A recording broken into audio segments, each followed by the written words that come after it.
The sound was sickening. Derek Miller's hand clamped around his black teacher's throat in front of 30 frozen teenagers. Gasps ripped through the chemistry lab. A boy in the corner muttered, "He's gonna kill her." Everyone thought Naomi Carter would crumble, but in that split second, they had no idea who she really was. This wasn't just a teacher being attacked. This was the opening move in a fight Derek could never win. Only seconds earlier, the room had felt normal. Naomi stood by the chalkboard, steady voice explaining reactions, when Derek's mocking laugh cut through her lesson. "You don't belong here," he sneered, tossing his pen like a weapon. Students shifted uncomfortably, sensing venom in his words. Naomi's calm stare didn't waver. She'd endured racism before, but this wasn't just words. This was a test, and Derek was determined to push until something snapped. He scraped his chair back with deliberate menace. The screech set everyone's teeth on edge. Step by step, he stalked forward, his insults growing louder, uglier. "What's a woman like you going to teach me?" "You're nothing." His smirk spread, enjoying the fear in the air. Naomi's hand rested on the desk, steady as stone, but her eyes locked on us like a hawk. The class held its breath, every heartbeat waiting for the explosion they knew was coming. And then it did. Derek lunged, fingers tightening on Naomi's throat with shocking violence. She staggered back against the counter, students screaming. A chair crashed to the floor. In that instant, Naomi wasn't a teacher anymore. She was prey under attack. But deep inside her, something fierce and disciplined surged awake. She wasn't prey. Not anymore. Naomi's body moved faster than thought. With one sharp twist, she broke his grip and spun behind him, seizing his wrist with soldier's precision. A slam shook the lab as Derek's body hit the counter. His arm bent painfully behind him. His cry of pain silenced the room. Students who had flinched in fear now gawked in shock. The bully was on his knees. The teacher had become the storm. Whispers hissed through the stunned silence. "Did you see that?" one girl whispered. She flipped him like nothing. Rumors sparked instantly. Hadn't someone once said Miss Carter served in the military? The idea caught fire. Derek, once untouchable, now squirmed under her iron grip, his swagger shattered. Naomi leaned close, her voice low, steady, unshakable. "Respect in my classroom is not optional." The word struck harder than her hold. The door burst open. Security guards rushed inside, alerted by terrified students who had fled. They stopped cold at the sight. Derek Miller, the school's loudest bully, pinned like a rag doll, and Naomi Carter standing over him, calm as steel. She released him with slow precision, letting him collapse against the floor, clutching his wrist. The silence in the room buzzed like electricity. The balance of power had shifted forever. "Ma'am, what happened here?" one officer demanded. Naomi's eyes never left Derek as she answered softly. He lost his temper. Derek sputtered, desperate. She attacked me." But the wave of voices from his classmates rose against him like a tide. "No, we saw it. He grabbed her first. He choked her." The truth couldn't be buried. Derek's lies drowned under witness after witness.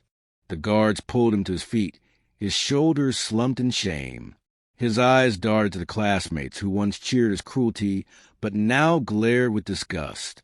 As he was dragged from the room, Naomi turned back to her students. Without a tremor in her voice, she picked up her chalk and said, "Turn to page 94.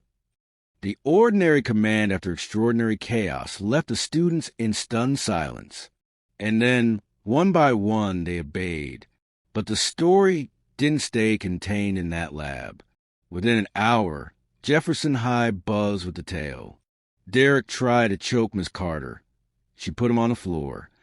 In hallways, on phones, in whispers at lockers, the story spread like fire. By the end of the day, Naomi Carter was no longer just a teacher. She was something larger, a symbol, a legend. Yet when the final bell rang, she walked the halls alone, her steps heavy with thoughts she couldn't share. At home that evening, Naomi sat in silence, staring at the folded flag on her shelf. Memories flickered. Desert nights, gunfire, comrades she'd buried. She had traded a rifle for a chalkboard, hoping to escape the battlefield. But today reminded her that some wars don't end. They just change shape. Racism didn't wear camouflage. It lurked in classrooms behind smirks and slurs. And as she traced her fingers over the flag, she knew this was a fight she hadn't finished yet.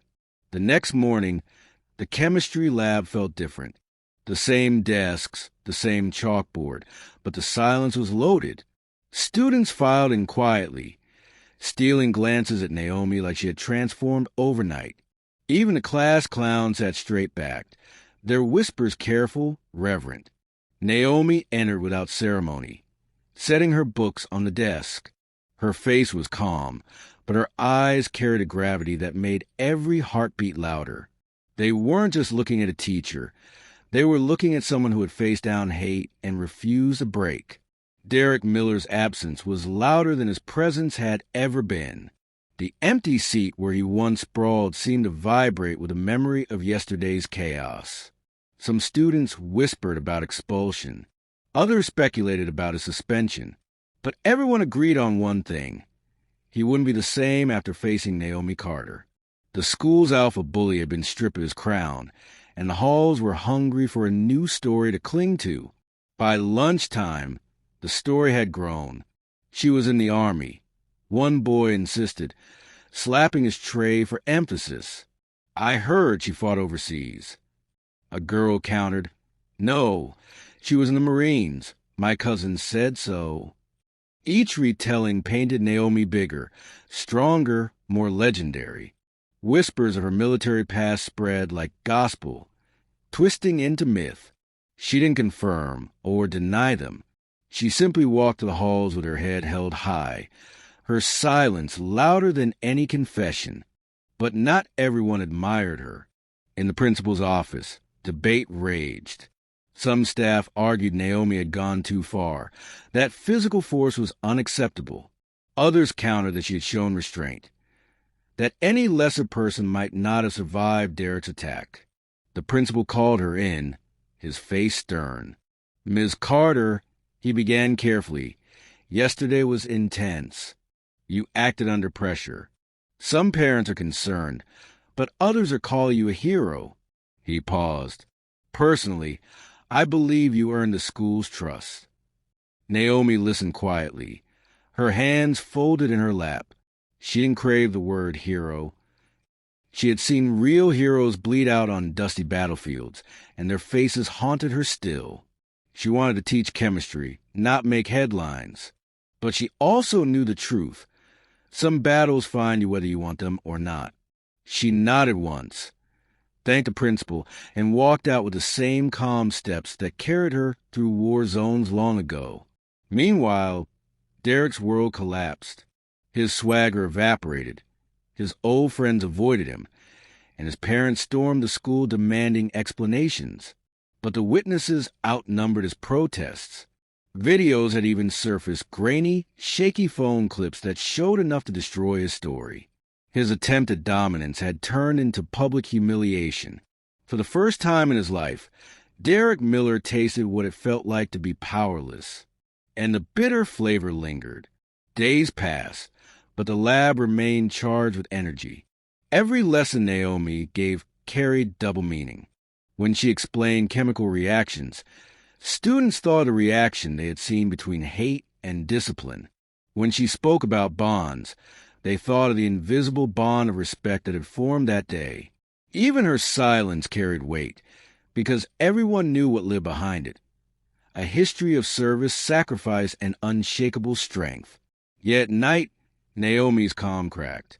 Alone in her apartment, she replayed the moment Derek's hand touched her throat.